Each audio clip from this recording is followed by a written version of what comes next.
Good morning. We are in Genesis 30. Okay. By the way, we're on YouTube at Preach Facts.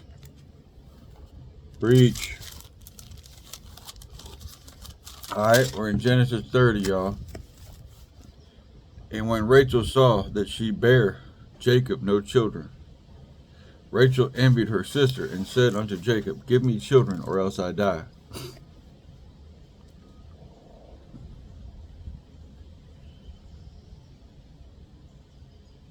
Okay, and Jacob's anger was kindled against Rachel, and he said, Am I in God's stead?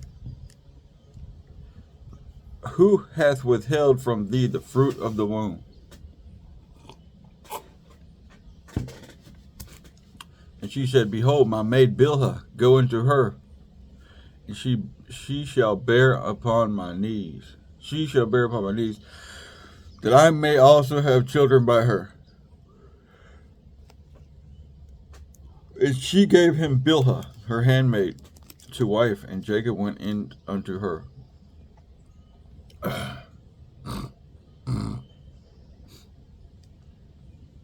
And Bilhah conceived and bare Jacob a son.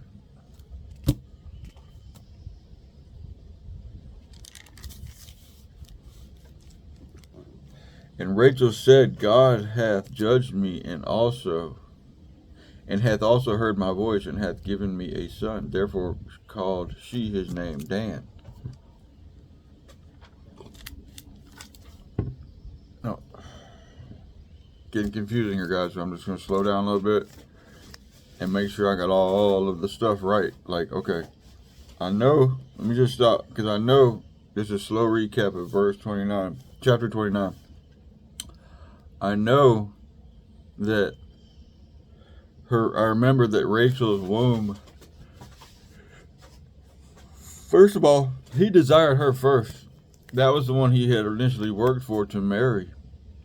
And all of a sudden, when he worked his 7 years, her father, Laban, their father, supposedly slid him Leah at night, and he supposedly didn't realize it. Nevertheless, that's who he got slid. And yeah, so let me just make sure I'm seeing what, let me just do a quick recap.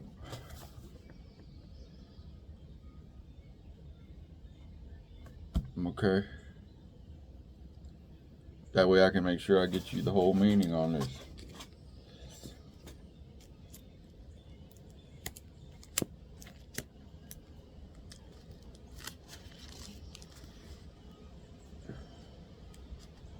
Okay. In the morning, behold, it was Leah. 29:25. And he said to Laban, What is this thou hast done unto me? Did I not serve thee for Rachel? Wherefore then hast thou beguiled me?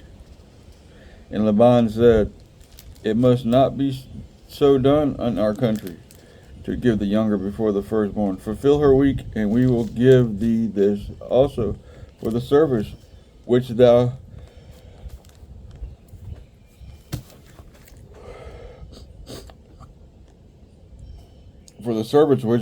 shalt serve with me yet 7 other years. And Jacob did so, and yet fulfilled her week, and he gave him Rachel his daughter to wife also. And Laban gave to Rachel his daughter Bilhah his handmaid to be her maid.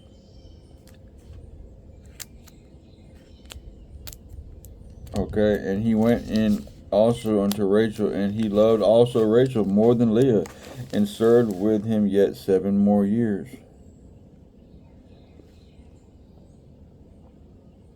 Okay, and Leah conceived and bare a son.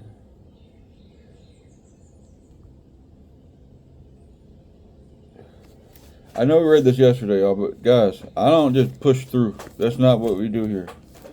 When I'm reading this chapter, I want to make sure we have the full clarity on the situation, because it can get a little cloudy at times with, it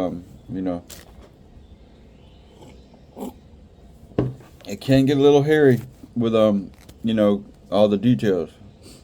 So We're just doing a quick recap and we're pushing on. Okay. That's not what we do at this channel. We get everything at this channel. No, this is not your typical Bible study. If you haven't realized it yet, or that's just, sorry.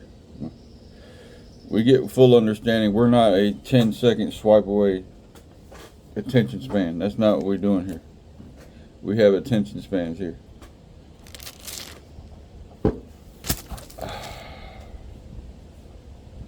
Okay, for fulfill her week, and we will give thee this also for the service which thou shalt serve with me. And Jacob did so, and fulfilled her week, and he gave him Rachel, and his daughter, for to wife also. And Laban gave to Rachel his daughter Bilhah, his handmaid, to be her maid. There's something going on here with the handmaids. And he went in also unto Rachel. So, okay. And he loved also Rachel more than Leah, and served with him yet 7 other years. Okay. Alright, so God, he's going in to them, but they're not necessarily conceiving. Okay, so that just shows that they're having intercourse, but that doesn't necessarily mean they're conceiving. And that's important. Because we're doing a lot in the world, and we're not necessarily getting anything out of that. We want to make sure that when we do stuff, there's stuff coming out of it. It's not just yeah, okay. Yeah, when we do stuff, we need to be bearing fruit, y'all. Yeah, we got a new sponsor. You can see it. Okay. Now, fulfill her week, and we will give thee this also. And Jacob did so, and fulfilled her week, and he gave him Rachel his daughter to wife also. And he went in also unto Rachel, okay. And when the Lord saw that Leah was hated, he opened her womb, but Rachel was barren.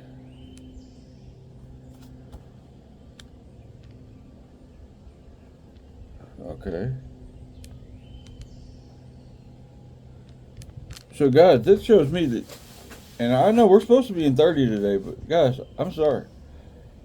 What I'm seeing here is that, okay, Leah isn't necessarily hated. It says, so guys, whether you like it or not, when you're not living your life with God in the forefront, you hate him. This isn't the first time this parallel has been made. You know, Jesus said, if you don't hate your father and mother, you can't follow me. Now, he didn't literally mean that, but what he meant was that if it's not the forefront of your thing, if Jesus isn't the forefront of your ideology, then you pretty much hate him. Hey, this isn't me, this is just Bible. And that's the illustration I'm seeing. Because Jesus said that about the parents. He said, if anyone who doesn't hate father and mother cannot follow me.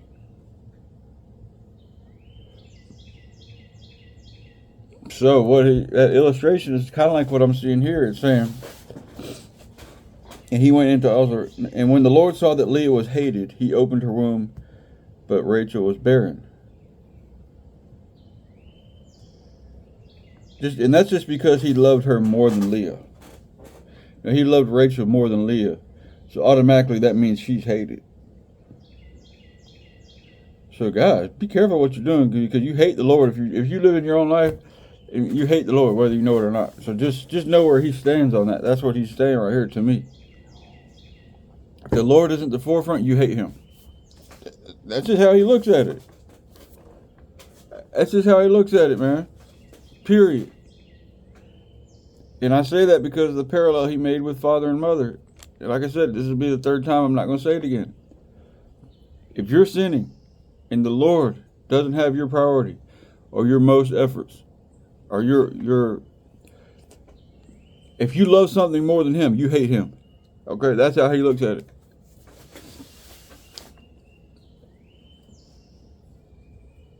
I don't care if it's your wife, your drugs, your dog, your porn, your gambling, whatever it is. your car, your job, you know, whatever it is, your guns, your social media, yourself, your worldly wisdom, whatever it is you think whatever it is that you love more than the Lord, is now you hate Him because of it. Not now, but that means you hate the Lord because you have something in front of Him. Period. He should be the driving force, the pinnacle. Okay?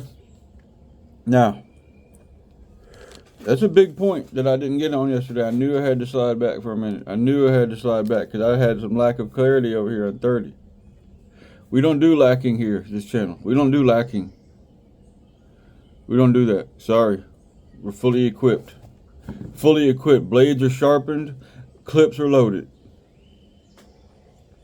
Blades are sharpened. Clips are loaded. Bootstraps are tied up. Okay? We are fully equipped at this channel.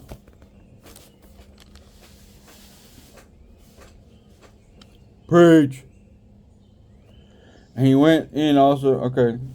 And Leah conceived and bare a son, and she called his name Reuben. For she said, surely the Lord hath looked upon my affliction. Now therefore my husband will love me. And she conceived again and bare a son. Okay. Okay, so even though he hated her supposedly, he's seeing both wives, y'all. They're both his wives. I mean, but yeah, one was loved more, and it was obvious. And that's just drama. That's your soap opera. That's life that we're going through. God is a jealous God. He just wants a lot of attention. He can do that. He's God. He made us. He can want all the attention. I mean, of course, you're giving him attention by doing right to your other people. To other people in your life. That's giving him love too. Just make sure that it's coming from the place, or a good place. So yeah. God is a classic jealous girlfriend. He just wants to be loved, man. And that was a bad example. Forgive me, Lord.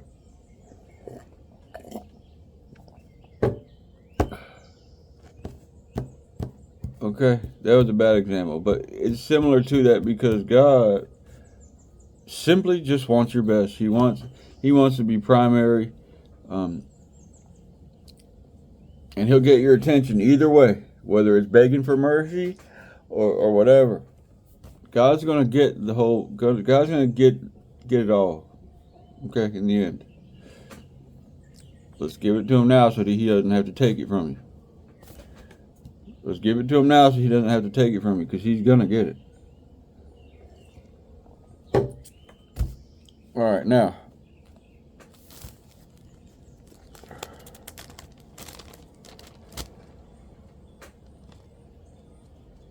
Okay. There's a lot going on here because Rachel didn't really do anything unless Rachel was hating Leah. That must be what it is. But Rachel's womb was closed and it didn't really seem like she did anything. Which goes to show that you don't really always have to do anything intentionally. You could just be on the wrong path, made a bad mistake. Made a mistake, like me, for example, using drugs. I actually thought I was I actually thought I was okay with doing that. No, I wasn't. Alright, going on. And Leah called his name Reuben, for she said, surely the Lord hath looked upon my affliction, now therefore my husband will love me. And she conceived again and bare a son, and said, behold, the Lord hath heard that I was hated, and he hath therefore given me this son also. And she called his name Simeon. And she conceived again and bare a son, and now this time I will be joined unto me, because I have borne him 3 sons. Therefore was his name called Levi. And she conceived again and bare a son. Now I will praise the Lord. Therefore she shall call his name Judah. Now, all right. It's either 3 or 4 sons she had. Let's see.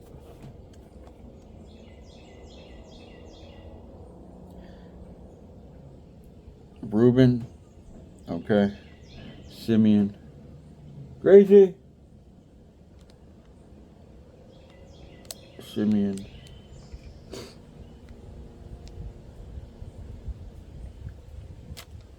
So it's either 3 or 4 sons, but yeah. So that's the main point to get from that area is that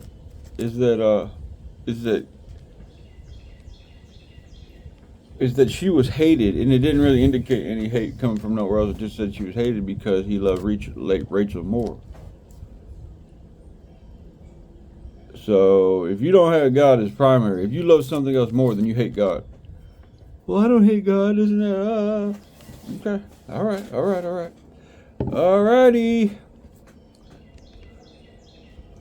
How you gonna tell God what you hate? How you gonna tell God what's primary? You don't think He knows what's primary in your life? You can't decide what's primary for you, unless you're right. He's the judge, not you. You don't get to judge what's primary in your life.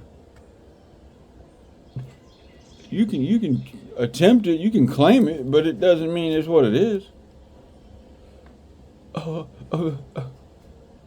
ridiculous, man. Some of y'all just decide, like, yeah. Line it up with Scripture. Get a second opinion. Get a second and third opinion. Hey, when you look at my life, is God a priority in my life? You guys don't want to ask because you know you might not hear the right answer. So God, you guys. Anyway, I'm telling you, bro. Get a second opinion. Say, hey, is God priority in my life? They probably lied to you too. Hey, yeah, sure, yeah, okay. They just don't want to hear you have a bad reaction because that's how you are. Yes, He is. Golly, man, y'all are just, whoo.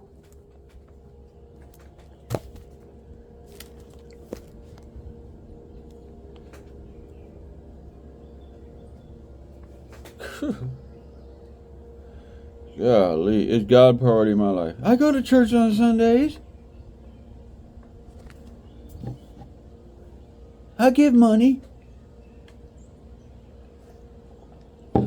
Is God priority in your life? Jeez Louise. Alright. Well, I'm letting you know now. God has said right there, if He's not priority, if you love something more than Him, you hate Him. I don't care if it's your kids, your husband, your career, whatever it is.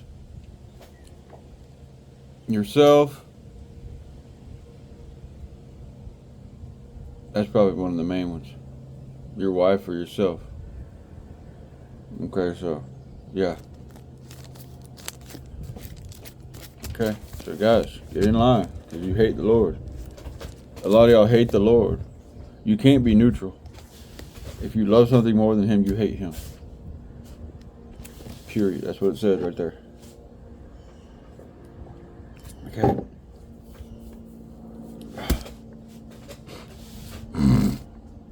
All right, now. We're going on to 30 now, trying to. And when Rachel saw that she bare Jacob no children, Rachel envied her sister.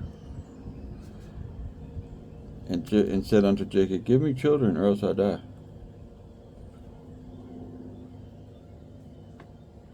And Jacob's anger was kindled against Rachel. And he said, am I in God's stead? Who hath withheld from thee the fruit of the womb? He's saying, it ain't my fault. You see, we're trying. Yeah, we're trying. We're doing our thing, and it ain't my fault. Dude, he's saying, don't point the finger at me. You can see I'm not shooting blanks over here. It's not me. Okay? There's a lot of moral dilemmas here because she's basically saying plow on, plow on. You know? A lot of moral dilemmas.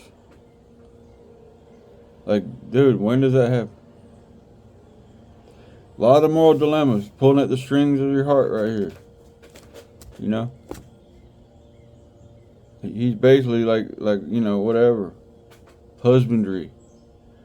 You know, he's just like, oh, let's go over here. Boom, boom, boom. Okay, come back here. Wait, we didn't get enough over here. Boom, come back, come back. Oh, I'm angry. I need more. You know, just crazy. This is... I guess he was blessed. I don't know. And Jacob's anger was kindled against Rachel, and he said, am I in God's stead? Who hath withheld from thee the fruit of the womb? And she said, behold, my maid Bilhah, go in unto her, and she shall bear upon my knees, that I may also have children by her. I want to check up here in verse 3, 30, verse 3. Then she said, here is my servant Bilhah, go into her, so that she may give birth on my behalf, that even I may have children through her. This is a Christ picture, potentially, because you know, we're having children. The Christ is the surrogate it's kind of like the surrogate mother, because we couldn't do it on our own. We had to have a substitute. We had to have a nursery. We had to have something that was going to fix us and make it work. It couldn't be on our own behalf that it happened. Our spiritual womb was cursed and closed. We couldn't get there on our own. But through the Christ, we bear a new creation. Or there's born a new creation. We don't bear it. He bears it. He bears the new creation with the intercourse. The intercourse of the Spirit. I've preached on this. This is my own theology. Okay? And Paul says in the New Testament about the man and the woman becoming one flesh, and the mystery about that is, he talks about it being a mystery. Well, guess what? I solved the mystery. It's about the Spirit coming in and having intercourse and making a new creation. That's the mystery. So I've solved the mystery, Paul. That's what that is. There's more to it, but yeah, that's one of the main meanings. Okay.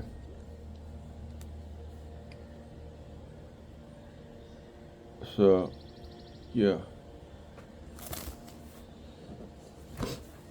We had to go back and recap on that 29 because I want to make sure that we understand why his anger was kindled. And she said, behold, my maid Bilhah, go into her. And she gave him Bilhah her handmaid to wife, and Jacob went in unto her.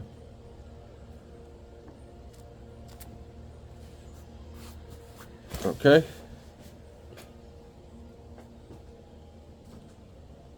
And Bilhah conceived and bare Jacob a son. And Rachel said, God hath judged me, and hath also heard my voice.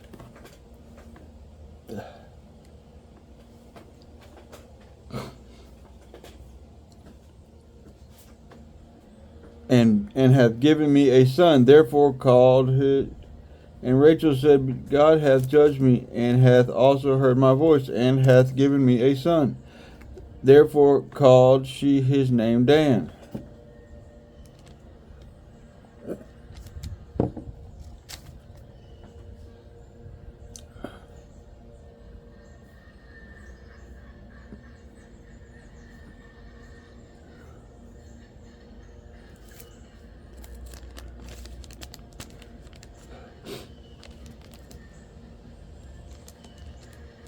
Okay, she's saying God hath judged me, and hath also heard my voice.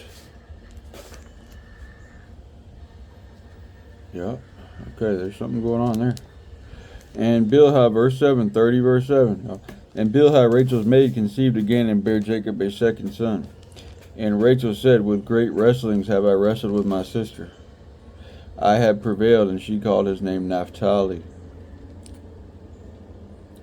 When Leah saw that she had left bearing, she took Zilpah her maid, and gave her Jacob to wife. Golly.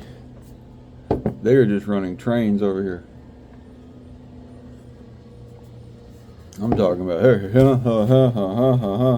Golly.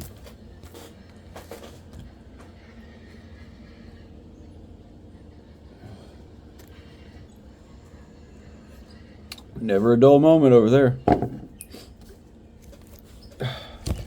Oh, I'm done. Here you go. Here, take this. Oh, you're done. Here, take that.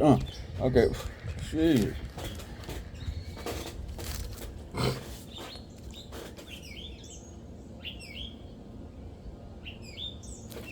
I hope you guys enjoy the great wildlife soundtrack we have here. We are very blessed.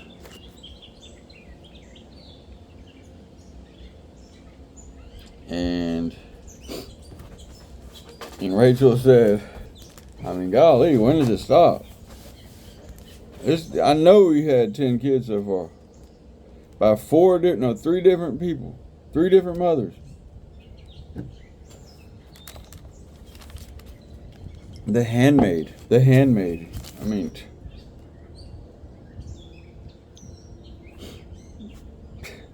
and she said, and she gave him Bilhah, her handmaid, to wife, and Jacob went in unto her.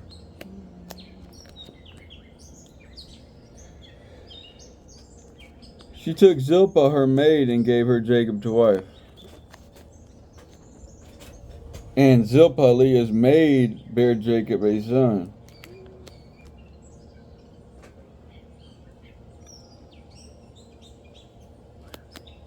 And Leah said, a troop cometh, and she called his name Gad.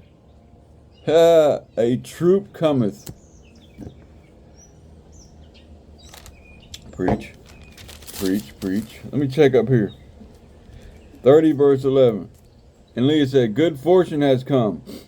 So she called his name Gad. I like troop. Good fortune has come. She called his name Gad.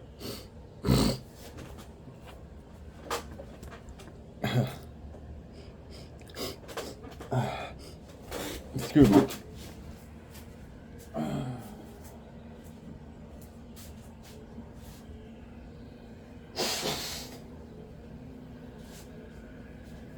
Okay, called his name Gad.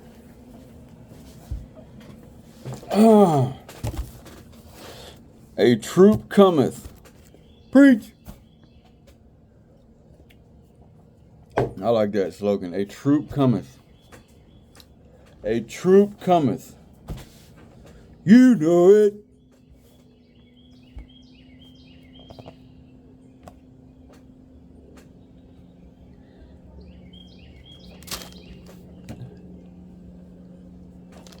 A troop cometh. A troop cometh. I like it. A troop cometh. The Lord is not without a good slogan and a good vocabulary and a good story. Not a story, it's just good stuff. All right, now. Facts.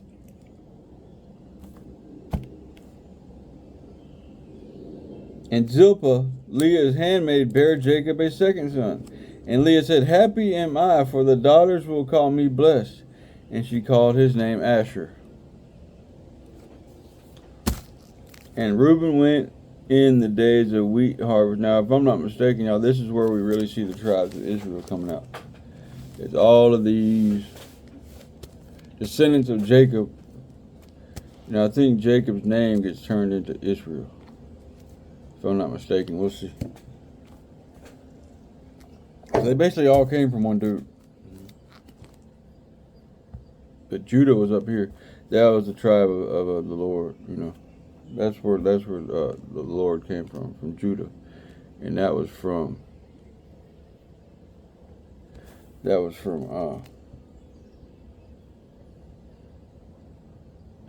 So, yeah.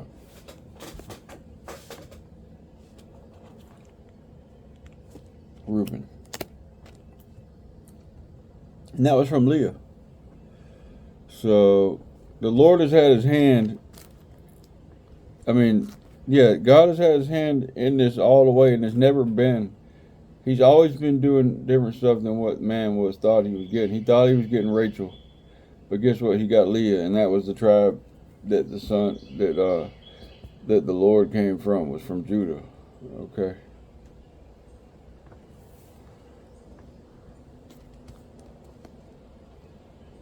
So he closed up Rachel's womb, opened Leah's womb.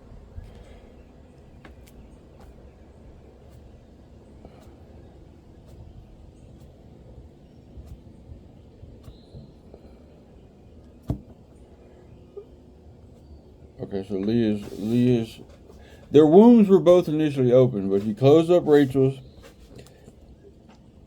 because she was loved more. He opened Leah. So God is always going for the underdog. You know, God is an underdog type of God. You know, he just wants fairness. He's an underdog kind of guy. And that's just God. God's going for the underdog. Because there's glory in wins like there's glory in an underdog win. God is a God of drama and glory. He wants it to be the most action. He wants it to be the most. God is just a doing the most kind of God, and that's just one of the main characters of God. Is that, yeah, God wants you to see the most glory. He wants the most glory to be given to Him. And that's why he uses a lot of times people with bad reputations or bad lives to show his glory, because he wants it to be most noticeable. And that's why that happens.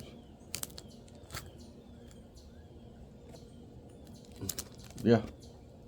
He'll use some of the worst people to make some of the biggest impacts, because he knows that shows his glory, and he knows that makes it most dramatic. That makes it most unbelievable, because it's not in the character of that person to be that way.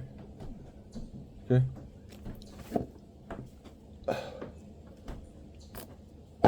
So, pushing on. And Zilpah, Leah's maid, bare Jacob a second son.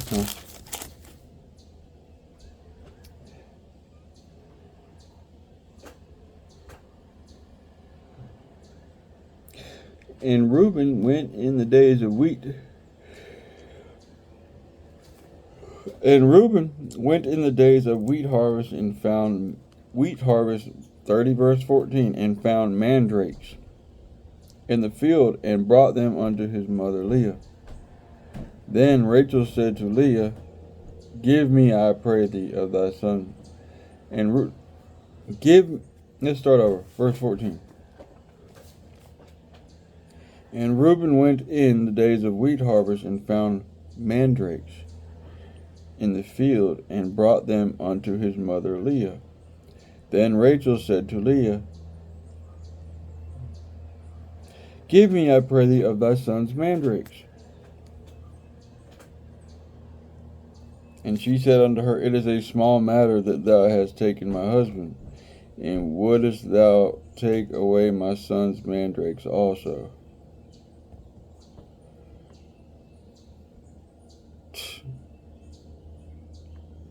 So there's some stuff going on here, and I'll get it when it comes to me. But like I said, I don't do preparation at this channel.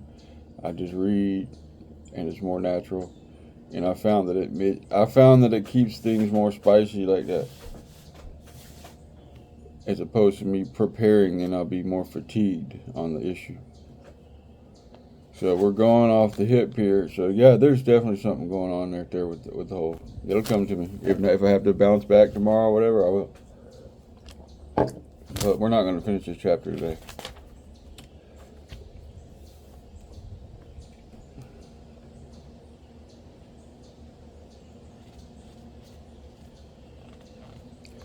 Okay. And Rachel said, therefore he shall lie with thee tonight for thy son's mandrakes.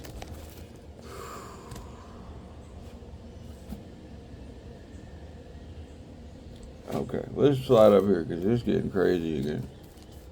Now they're selling each other. Now there's crazy. Now they're buying. Now they're buying intercourse. Basically, it's crazy. It's crazy.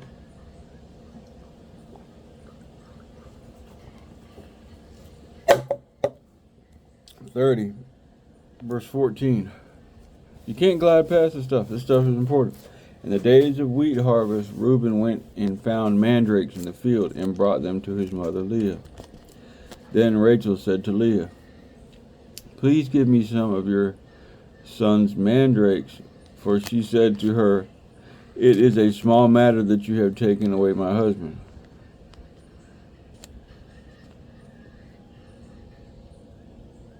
Would you take away my son's mandrakes also?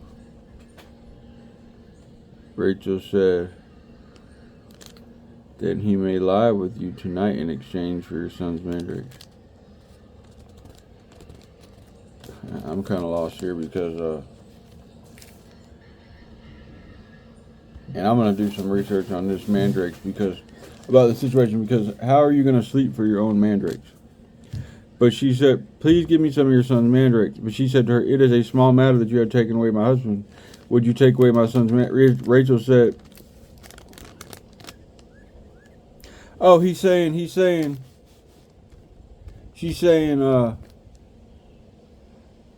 I'm going to let my husband sleep with you tonight if you give me some of the mandrakes. Because apparently at the time, he was sleeping with Rachel. So basically, he's being pimped now at this point. He's being pimped out. Hey, go sleep with her. I need some of those mandrakes. You know. So there's definitely some spiritual stuff going on there.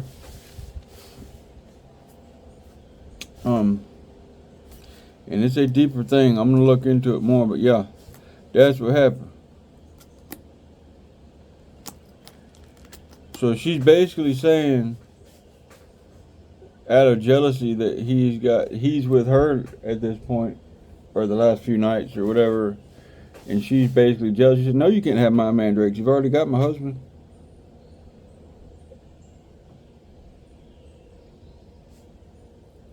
And she says, oh, fine. Well, just, I'm going to let him come. I'm going to tell him to go to you tonight so I can have some mandrakes. Okay? Now, at that time, just so y'all know, if I'm not mistaken, mandrakes have power. I mean, they have like holistic power. I don't know if it's an aphrodisiac or if it's a healing herb or something. There's some type of power with the mandrakes. It's either medicinal, an aphrodisiac, or something like that. Nah, just saying. It's one of those things. They have some type of value. It's not just a flower to look at. They have some type of value, these mandrakes. I want to say it's an aphrodisiac, but it could have medicinal value or something like that. So, yeah. So here you have this coming on the scene of where she's just kind of like flaunting her power and this and that, because he did initially love Rachel more than Leah. But she wanted some mandrakes. Okay? So, alright, now going on. And she said, and Jacob came out of the field in the evening, and Leah went out to meet him, and said, thou must come in unto me, for surely I have hired thee with my son's mandrakes. And he lay with her that night.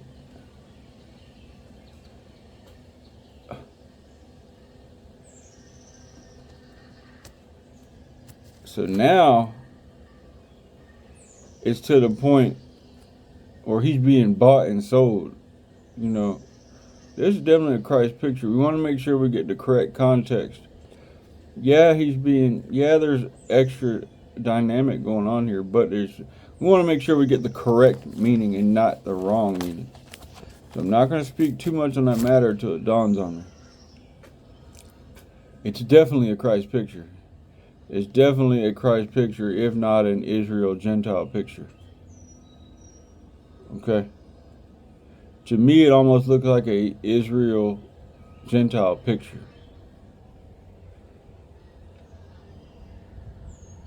To me, it looks like an Israel Gentile picture. But, because a lot of that stuff is about Israel and the Gentiles. But, I'll let you know. So she tells him, hey, you coming to me tonight. She's telling him, you coming to me because, I don't know how she's saying it. She's asking, telling, but he goes. But she said, I paid for you to come to me tonight. This is a new dynamic. We haven't seen nothing like this yet, y'all. We haven't seen nothing like this yet, but that is a real thing in the world that happens. People buy situations, people buy, and that's what happened with the Christ. We were bought. We need to go. We need to go like he did. I mean, yeah. We were bought. We need to go to our owner now. Owner is God. The owner is the Christ. We were bought with blood. If you don't, you're way off course. You're way off course. We were bought. We were bought. The humanity was paid for. Period. Go to your owner. Go to your owner. I am a slave of Christ. I am a slave of Christ. The power of God and the forces of the be is way over my head. I have limits. I know where I stand in the world. I'm just a man in the hands of an angry God. And his ways and his knowledge is way past my potential of even grasping. I know my place in the world.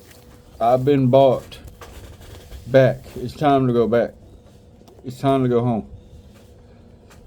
That's what it looks like to me with the mandrakes. Mandrakes. Okay? Mandrakes? Just saying. Okay. So, yeah.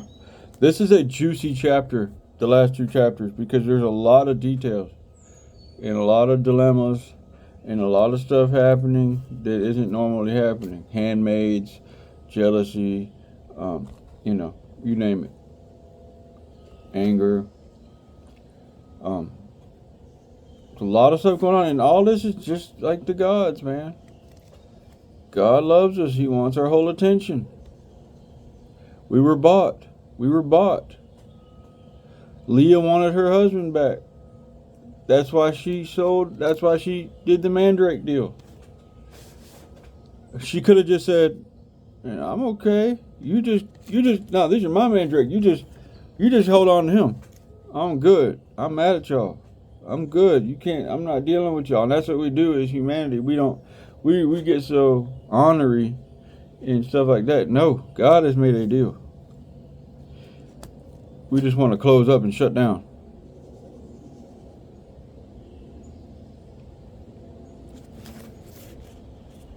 Okay? That's something we can't have, y'all. So, a deal was made. Let's go. Let's do it. It's not that you do it. You're his. You are officially God's, man. You were bought with the blood of Christ. How that works is pretty deep. It works. It works. Okay? How that works is not a good time to talk about that. But I know there's only so much you can unload on one time with a 5-second attention span. So,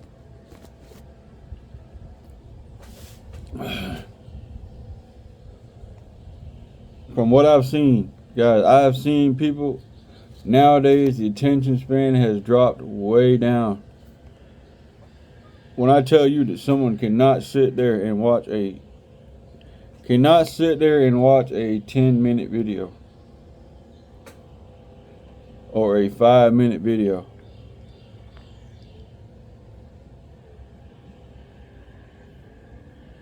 I mean, some people watch movies I've seen, but if it's not something that they're fully engaged in, they are not going to sit there and watch it. And I can sit there and watch stuff, but I'm just saying, y'all, the attention span is very low, so I try to keep the message as clean as possible and as streamlined as possible. Okay, so we'll try to. We might shut this thing down early because, guys, we're on YouTube at Preach Facts.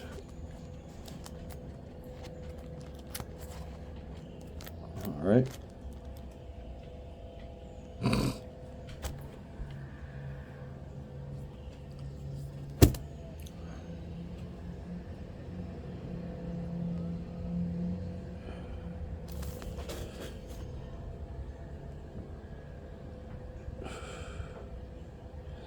And God hearkened unto Leah. No. And God hearkened unto Leah, and she conceived and bare Jacob the 5th son.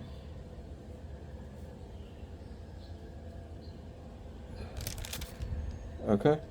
So Leah's womb was closed, and now it opened back up again. If I'm not mistaken. Okay. She had left bearing.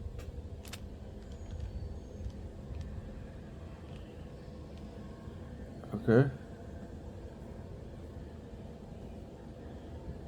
And she left bearing. I don't know if it was closed or what, but she had stopped conceiving for a while.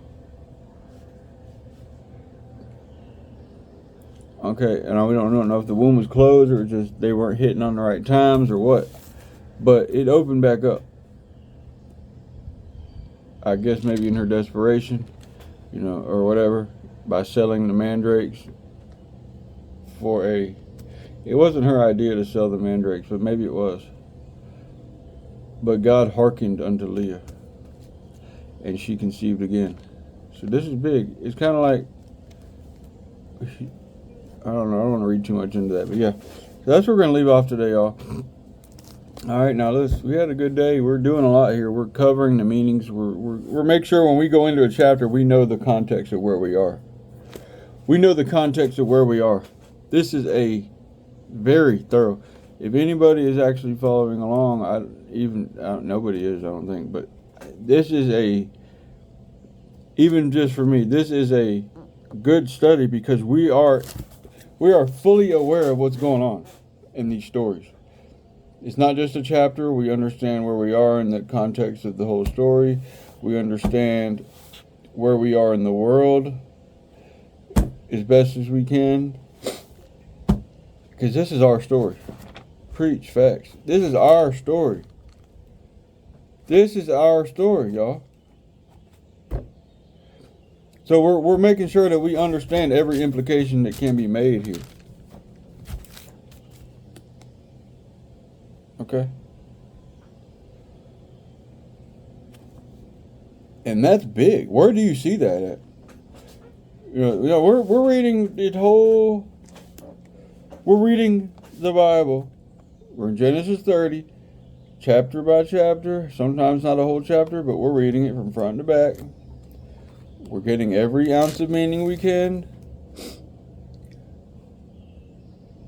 And we're not focusing on stuff that we don't need to focus on. Okay?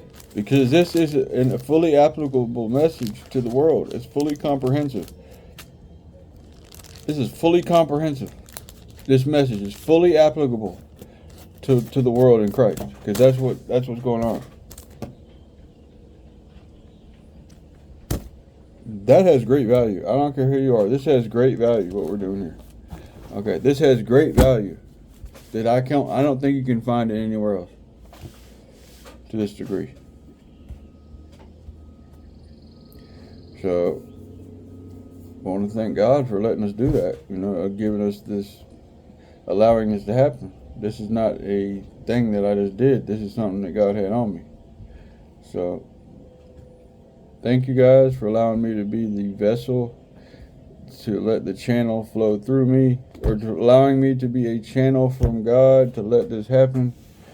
And thank you for joining and allowing me to be anything this is happening to be. So see you guys tomorrow. Bye.